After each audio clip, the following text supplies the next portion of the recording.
Welcome to this current affair topic. In this topic, we will take Sponge Cities mission. Recently, Hyderabad was hit with a heavy rainfall. It was because of that retreating monsoon also, and there was some laden rainfall and clouds were there that were moving in the direction of west from the Bay of Bengal to the west direction. It was like that. So when the coast was like that, it was in that form it was hit. And the issue was that Hyderabad is a metropolitan city and which was developed very long back. So the poor drainage system and the lots of building construction, concrete buildings, so these all factors acted as a blockage for that heavy rainfall water to go away, and thus we observe that a flood type situation in that metropolitan city. So what are the reasons behind it and how can we overcome it? These things we will discuss in this lecture. So the topic, the Sponge City mission, should be started so that we will be overcome on those issues. So what is this Sponge Cities mission? We will discuss. So recent instances of urban floods and the need of methods for effective management of the urban floods will be discussed. So the recent devastation in the Hyderabad. So Hyderabad witnessed an unprecedented rainfall which broke a 16-year record, and it received 16 centimeter of rain in a single day, and this led a flood kind of situation in that region. So the rainfall received in 2020 has been the highest for the month of October in a century for the Hyderabad. So this devastation, so what is the reason behind this devastation? That thing we will discuss. So many corporate companies were there, like right now this is the COVID time.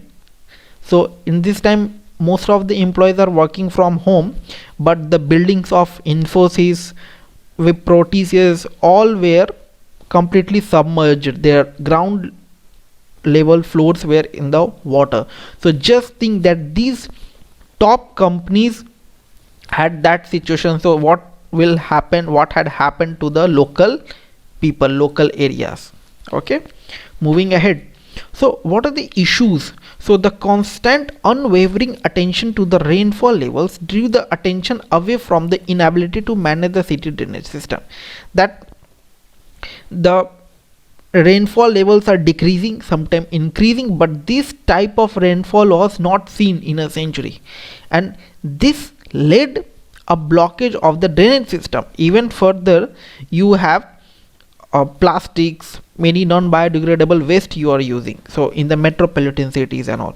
This led to what? This led to the blockage of this drainage system, and this create, actually see, the regions now you have a concrete buildings around, and further whatever the drainage you have built for the water to go out, so all the waters have been blocked because of that non-biodegradable waste and so on. So the drainage system was not capable to throw out all the water from the cities, and further even the lakes like Hussain Sagar and all, so these were blocked at that time, and this led a flood type of situation. They were already overflowing.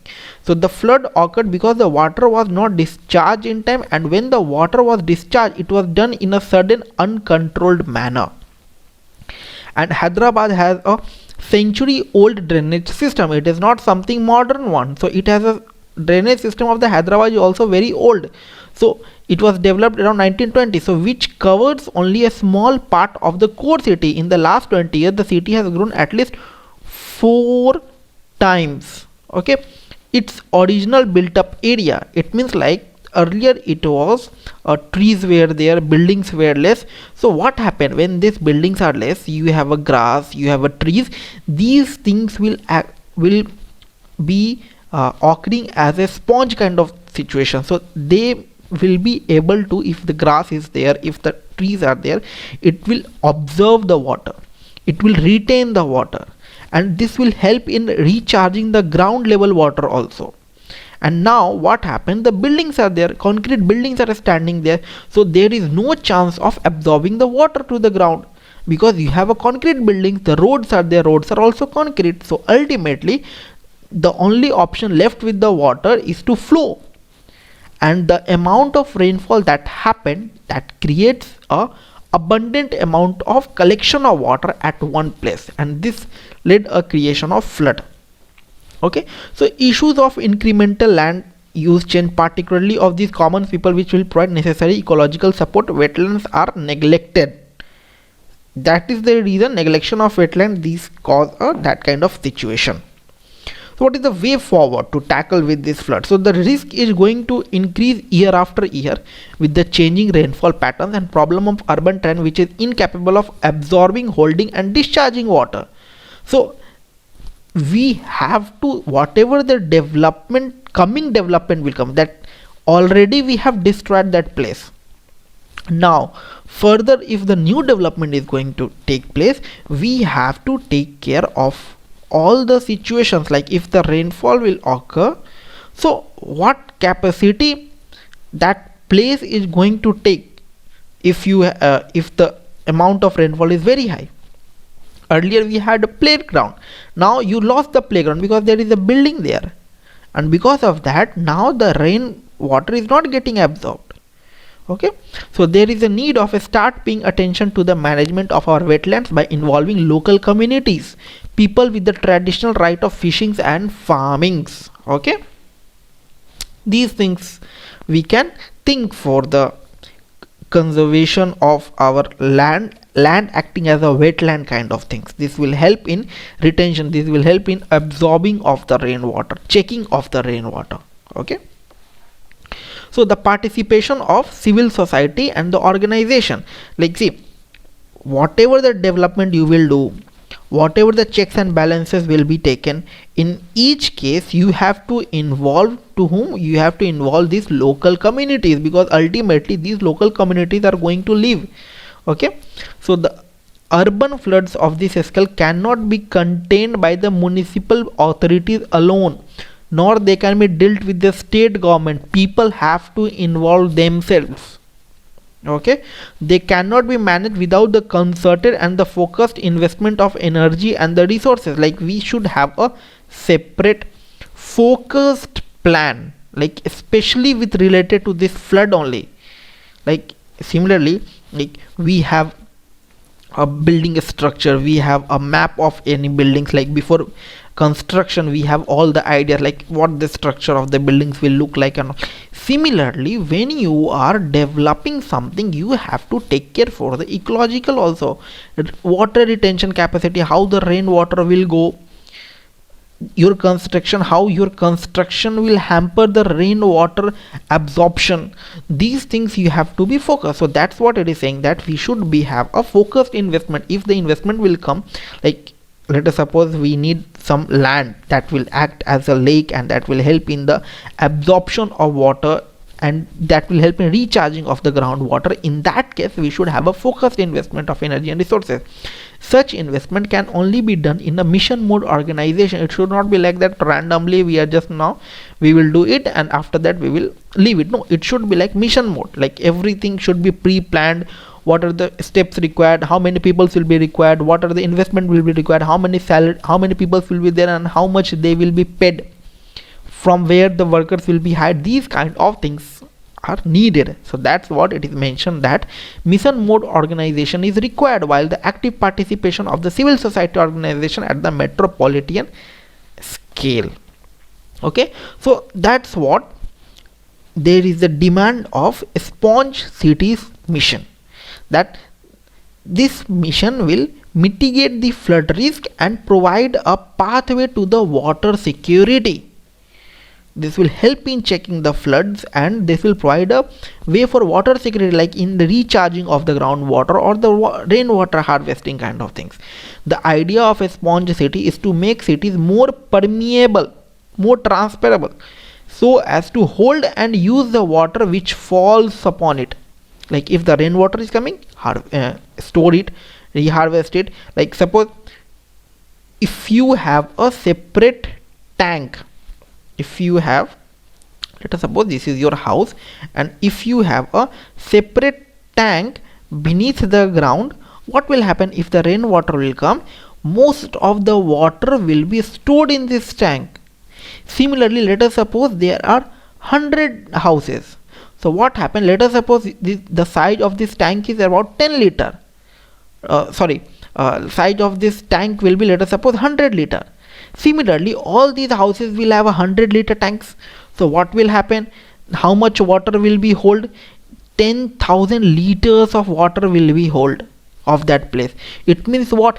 10,000 liter of water of the rainfall will not come on that ground, will not come on the road to flow, because it is not going to absorb, because the road on or beside your buildings are concrete one.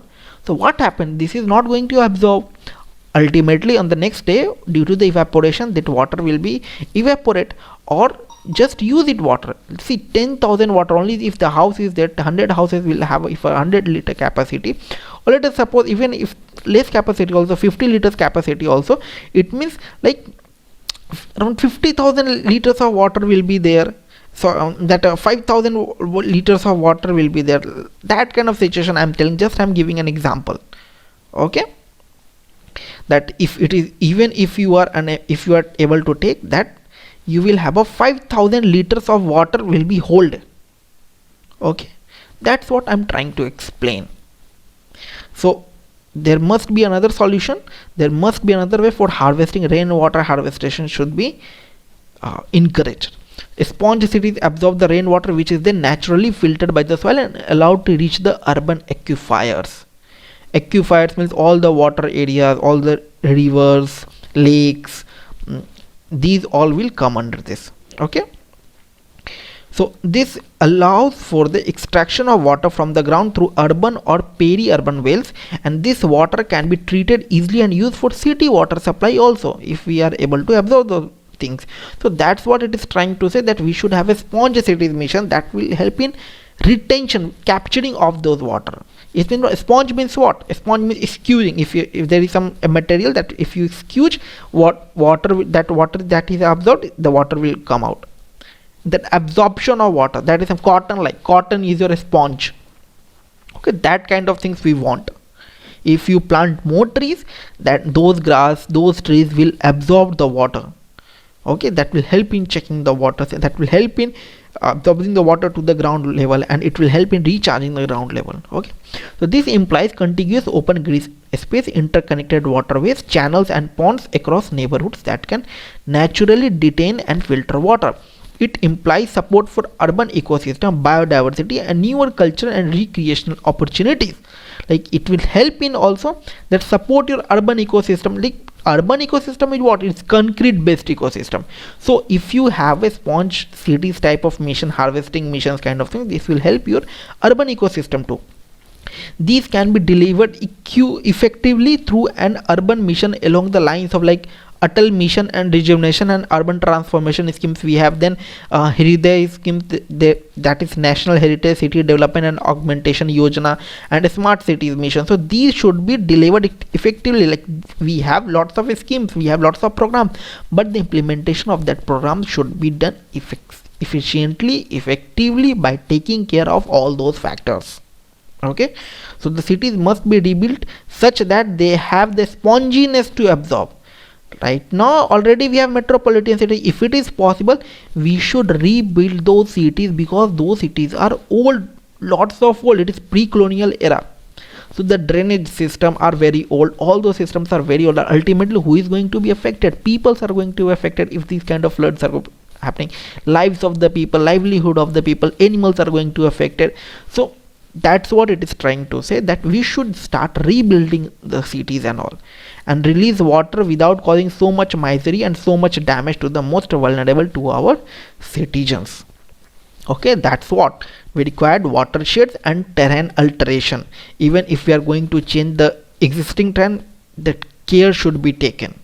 So urban watersheds are micro ecological drainage system. It is correct, urban water system are small one, space is very small, and ecological drainage system are not very good. So it is micro ecological drainage system shaped by contours of the terrain.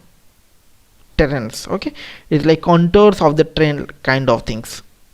So watershed management and the emergency drainage plan should be clearly stated in a policy and a law. Like if we have a policy, if any project is going to be implemented, there should be clearly demarcation what kind of development should be done, how this water harvesting could be done. Okay, so detailed documentation of this must be held by the agencies that are not bound by the municipal jurisdictions, and there is a need to consider natural boundaries such as watersheds instead of governance boundaries like electoral wards of shaping drainage plan. So it is telling that we have a natural boundaries of watershed also, like rivers, the open path for water to go into fall into the rivers. If we have a lakes, so we may find some place like the place is flooded over there and the lakes are dried. Why? Because they don't have a proper drainage system, and that's cause that the water are not going to fall into that lake, and this water is roaming around the cities only. So that's what it is trying to explain, that we should have a natural boundary system, and instead of we should not be dependent completely on governance from our end also. If we are doing any construction, ultimately the construction is going to do on what land? On that green land only. Okay, so the Metropolitan Development Authorities, National Disaster Management Authority, State Revenue and Irrigation departments along with municipal corporation should be involved in such work. Okay, so we should have a ban against terrain alteration if we are going to changes in the terrain or the places of that region.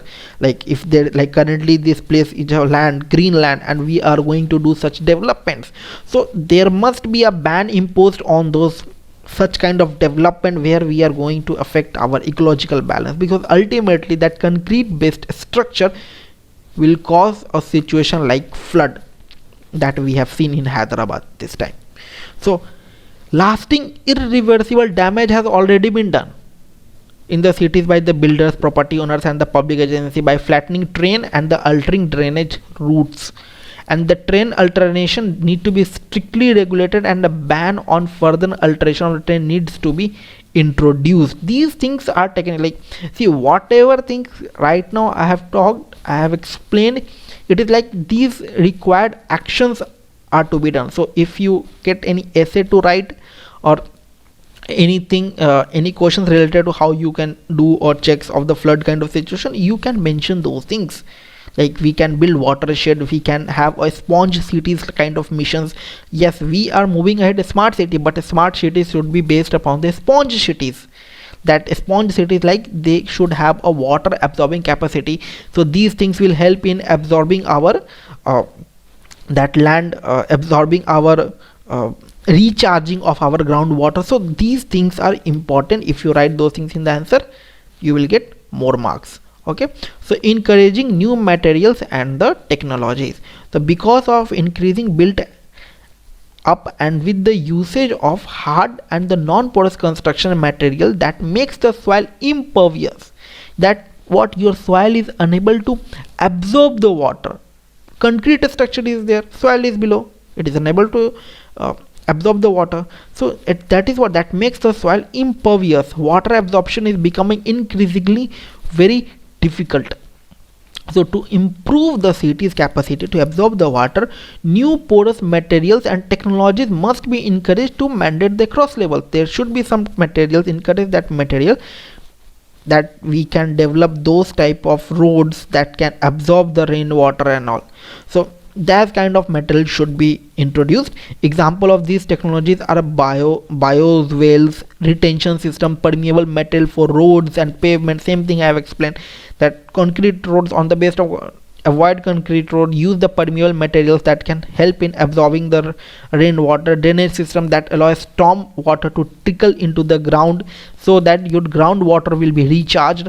Green roofs and harvesting systems in the building should be present on the pillars of the building, so you will have like trees will be, the climbers kind of trees should be there, herbs kind of trees should be planted, so that ultimately you will get a natural environment to clean air also, and it will help in recharging of your groundwater, or if you have a rainwater harvesting in your buildings, that will help in your water conservation system. Okay, that will help in making a system that is called a water conservation system. So these reduce runoffs and also help keep water in the city for later use. Ultimately, what happens if you are not conserving rainwater, it will what happen, these rainwater will fall from your house roof to the road, and ultimately this water will be accumulated on the road because you have a poor drainage system. Even if your drainage system is short, the amount of water that have fallen due to the rainfall in the Hyderabad, the drainage was not capable to throw out all the water. So that's what I'm trying to say, conserve the water. So if all the houses used to start to conserve the water, ultimately what happened, they will save electricity, they will have a rainwater with them, that is called rainwater harvesting, and ultimately the amount of water falling on the road will be decreased. Okay, so I hope you have understand this lecture. Please like and subscribe. Your subscription is a form of payment for me. It is a new channel, so I need your support. And if you have any doubts, feedbacks, or any on demand video lecture you want, please feel free to ping on my Twitter handle. The link is given in the description. Thank you.